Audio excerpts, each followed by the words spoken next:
My name is Remy Foster, and the day my aunt laughed at my scar, the whole table joined her. She called it ugly, said I should cover it before people lost their appetite. I didn't say a word. I just stared at the smoke rising from the grill, trying not to shake. But then her husband, Colonel Briggs, looked at me. His face froze. He pushed back his chair, stood up, and raised his hand in a perfect military salute. The laughter stopped, and in that breathless silence, every wound I'd hidden for years came roaring back, because the man she married was saluting the scar she had just mocked.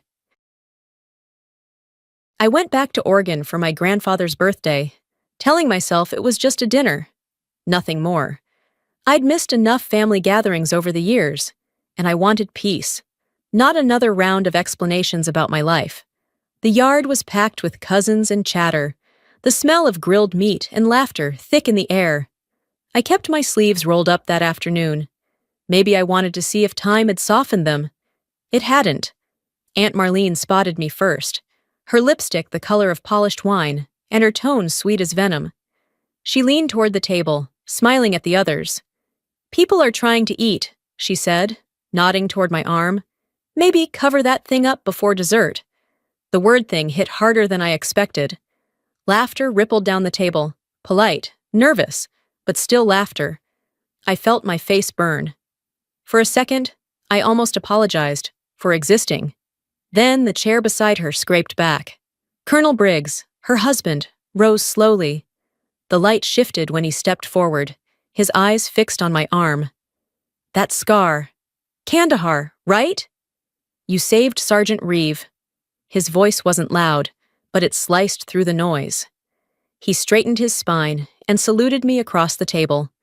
The laughter died instantly. Even the wind seemed to stop moving. Marlene's wineglass trembled, a thin ring of red spilling onto her perfect white dress. No one spoke. I sat frozen, fork still in hand. The sound of that single salute echoing in my chest. In that moment, the air around me changed. Respect had entered the room, but it came wrapped in isolation. When I finally stood to leave, every step felt heavier, as if I were walking out of one battlefield and straight into another. The morning after the barbecue, I drove back to the old house that used to belong to my father. The porch creaked the same way it had when I was a kid, but everything else looked smaller, like the place had shrunk around its own silence. Aunt Marlene followed me in, still talking, still trying to turn every word into a reminder of how much I owed her. She pointed at the picture frames on the mantel, all polished to a mirror shine, none of them holding my face. She said I should feel lucky she'd taken me in after my mother died. I didn't argue. I'd stopped doing that years ago. I'd learned that her love came with a leash and a smile. When she left the room, I started packing what little was left of my father's things: books, an old watch, a box of envelopes yellowed at the edges. One of them had my name written in his handwriting. The seal was unbroken. My hands shook as I opened it. Inside was a letter dated the week I left for basic training. His words were short, steady, and unlike anything I'd ever been told in that house. "You were born to serve, not to please." The breath caught in my chest. All those years of thinking he disapproved of me, all the guilt I carried for leaving. It had never been his voice. It had been hers.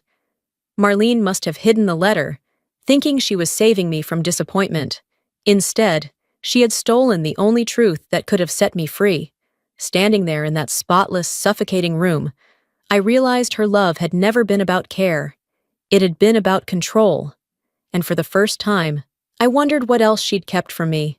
Sometimes, when I close my eyes, I still smell the smoke.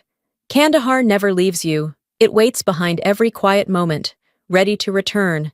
The day the blast hit, I was kneeling beside a truck, hands slick with blood and dust. I remember the sound before the fire, the sharp metallic snap that meant everything was about to end. The explosion threw me backward, but I crawled toward the shouting. There were too many bodies. Too little time. I had to choose. Sergeant Reeve was pinned under a collapsed door, eyes wide but calm. I worked until my gloves tore, until the world narrowed to the rhythm of his breathing and the pounding in my ears. He bled out before the medevac arrived, just before the line on the monitor went flat. He whispered, "Tell my commander I wasn't afraid." Those words became the echo that lived inside my skull for years.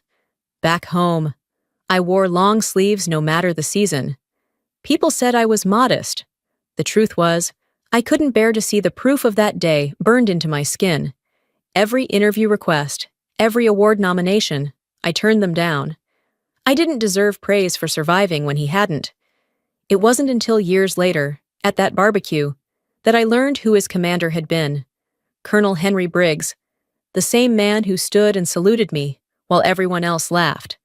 The same man whose eyes carried the weight of a memory only soldiers could understand.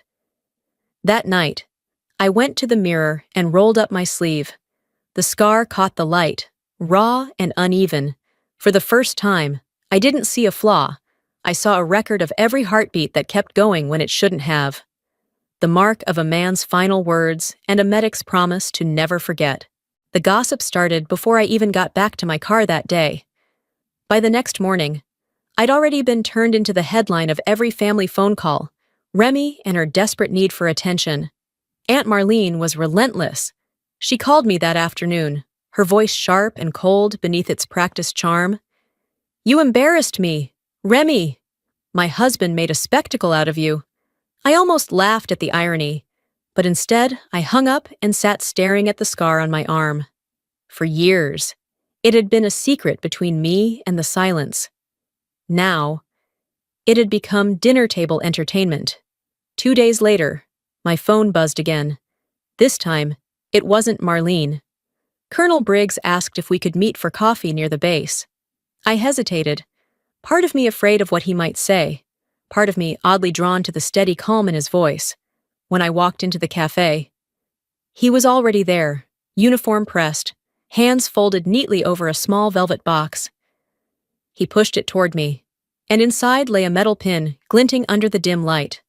11th MEU. The same insignia worn by Sergeant Reeve. My throat tightened. He told me he'd read the after-action report from Kandahar. He knew my name, my unit, every decision I made that night.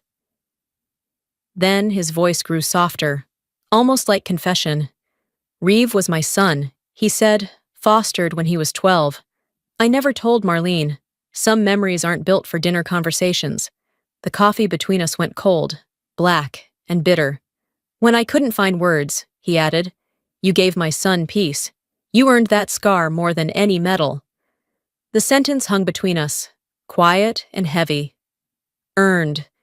It was the first time anyone had ever tied that word to my scar. When I left the cafe, the sky over San Antonio was pale and restless. I walked with the pin in my hand, feeling its weight press into my skin. Respect, I realized, didn't come from rank or family. It came from being seen by someone who understood the cost. Still, I knew the calm wouldn't last. Marlene never lost a battle without planning her next attack. I tried to focus on my work, teaching new medics about field triage, but peace didn't last a week. An email from a producer landed in my inbox, the subject line screaming, "The woman who hides her war scar." Attached was a photo of me in uniform, one only Marlene could have had. She had sent it to the local network, pitching my story as a family redemption piece. Her version, of course, made me the reckless niece who shamed her relatives and ran from her past. Not long after, my commanding officer called me in. He said the words I'd been dreading. "Public relations wants a full report on Kandahar. They're worried about optics." I nodded, numb, hearing the subtext. My story had become a problem again. That night, when I returned to my apartment, a small package waited by the door. No return address. Inside was a sand-stained envelope, the paper brittle and yellowed. My name wasn't on it, but I knew who it belonged to the moment I saw the handwriting. The letter had been written by Reeve. The words were shaky, scattered with dried dust. He wrote about his unit, about wanting to go home, about fear and faith and noise. The last line stopped me cold. "Tell the medic her hands were steady." My knees gave out. I sat on the floor and read it again until the ink blurred. When I called Briggs, My voice barely worked. He was quiet for a long time before he said, "I kept that letter. It came through the veteran network after the war. I couldn't open it. Not until now." I could hear him exhale, the weight of 15 years in that sound. I stayed up the rest of the night, staring at the letter spread across the kitchen table. The grains of sand clung to my fingertips, rough and real, like proof the past couldn't be polished away. The world could twist headlines, spin pity into scandal. But this letter was untouchable. By dawn, I'd stopped shaking. I stood before the mirror, rolled up my sleeve, and looked straight at the scar. If they wanted a story, they'd get the truth. I picked up my phone and called Sophie. "I'm coming on your show," I said. But this time, I'm telling it myself. The studio lights felt hotter than the desert. I sat beneath them, palms damp, the scar on my arm catching the glow like a brand. The show was called Women Behind the Uniform. Sophie was hosting. Marlene had arranged everything, promising it would set the record straight. I should have known her version of straight always curved toward control. As the countdown ended, Sophie began reading from the teleprompter. Remy Foster, a medic injured during training. The words hit like shrapnel. The lie rolled off her tongue as the camera zoomed in, closing on my hand. Online comments popped up on the monitor, snickering emojis, strangers dissecting my skin. I heard my own breathing louder than the studio hum. Briggs's words echoed in my head. "If you stay silent, they'll tell your story for you." I leaned forward, cutting through the cue cards. That wasn't a training accident. It was a convoy hit by an IED. 4 lived because 1 didn't. The set froze. Sophie's hands trembled. I went on. His name was Sergeant Reeve. He died in my arms, and I carry that day with me, not as shame, but as proof he mattered. The silence that followed was absolute. When I stepped out, my phone was buzzing nonstop. The clip was already trending. "Steady hands, Remy." Messages poured in from veterans, medics, even Reeve's widow. She gave him peace. "We owe her our respect." Briggs texted me one line. "You stood your ground." I didn't answer, but I smiled. Somewhere, Marlene was watching the broadcast, her empire of pretense beginning to crumble. By the next morning, the storm had hit full force. Marlene called first, furious, her voice sharp enough to cut glass. "You both humiliated me on national TV." Then Briggs answered her in the only way that mattered, by walking out. He packed a single bag and left the house before dawn. Sophie came to see me later that week. She looked smaller somehow, stripped of her studio glow. "Mom's breaking," she said. But maybe that's what she needed. I nodded, unsure whether to feel pity or relief. That night, a package arrived from Briggs. Inside was the original letter Reeve had written before he died, the one Briggs had kept hidden in his safe. The final line was the same. "Tell the medic her hands were steady." I traced the words with my thumb until the ink smudged. Hours later, another envelope slipped under my door. Briggs's handwriting again. He admitted he'd known for years who I was. He just couldn't bear to tell Marlene, because she'd never forgive the idea that honor didn't wear lipstick. Sophie found her mother reading that same letter days later. The house was spotless as always, but the air hung heavy. On the table sat a single rose from the barbecue, now dry and colorless. Marlene's voice cracked when she finally spoke. "I destroyed everything just to feel superior." Sophie didn't record it. She just held her mother's hand. And for the first time, silence in that family felt like something close to truth. Part 5. The climax. The invitation came handwritten. No phone calls, no explanations, just a time, a place, and Henry Briggs's familiar initials. I knew before walking in that this dinner wasn't about celebration. It was about reckoning. The table was small, the light dim, and the air too quiet to feel safe. Marlene arrived first, armored in pearls and pride, her posture straight, but her hands trembling. Sophie followed, restless, trying to fill the silence with polite words that went nowhere. Briggs set a single envelope in the center of the table. Read it, he said softly. Out loud. Sophie opened it and began reading Reeves' letter, her voice unsteady. Tell my commander I wasn't afraid, and tell the medic her hands were steady. The words cut through the stillness like prayer. Marlene looked down, eyes glistening, her confidence collapsing one breath at a time.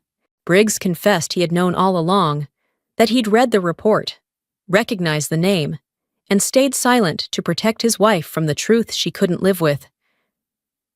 Marlene's tears finally came. I thought protecting you meant keeping you small, she whispered. I met her eyes. You can't protect someone by erasing them. Sophie lifted her phone to record, but Briggs stopped her gently. Some truths don't need broadcasting. They just need to be said once. No one apologized. No one had to. In that fragile quiet, every wall that had separated us began to crumble.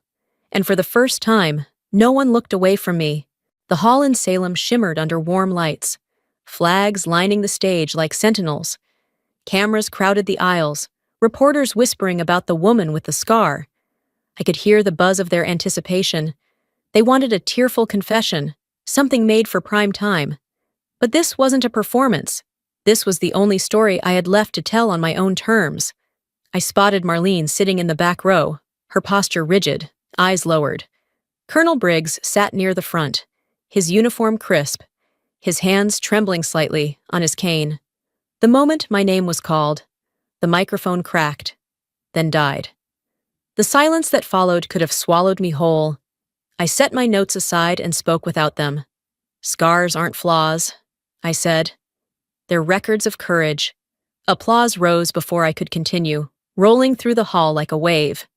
I told them about Reeve, how he'd died in my arms, how his last words stayed carved into me. Tell my commander I wasn't afraid. And when I looked up, Henry Briggs was already on his feet, saluting. One by one, the room followed him, hundreds of people standing together in quiet respect. After the ceremony, Marlene approached. Her hand shook as she touched my arm. You carried it alone long enough, she said. Let us carry it now. For the first time, she spoke in plural, we. Henry's eyes glistened when I turned to him. You made him proud, and me too. He whispered, and in that moment, the scar no longer belonged to shame, it belonged to peace. A year later, the sky over Portland looked like brushed steel, bright, but quiet. The cemetery was lined with flags and folding chairs, the kind of solemn symmetry Henry Briggs would have appreciated. He had died in his sleep 3 weeks earlier, his heart finally giving in. The funeral was full of uniforms and salutes, the low hum of a bugle carrying over the grass. I stood at the front, the medal he once gave me pinned above my heart, my hands steady. Marlene arrived late, her face drawn but composed. She walked up to me after the ceremony, something small clutched in her hand. When she opened her palm, the sunlight caught the silver edge of the 11th MEU insignia. He said you carried both of them, she whispered. She pressed the badge into my hand and walked away before I could speak. For the first time, she didn't fill the silence. She respected it. When they asked me to give the eulogy, I didn't read from notes. I looked at the sea of faces and said, respect doesn't always start in the family, but sometimes it ends there. When they finally learned to see you, no one moved at first. Then one soldier stood and saluted, and another followed, and then the entire crowd rose to their feet. It was the same gesture that once shattered a barbecue table. But now it wasn't shock. It was unity.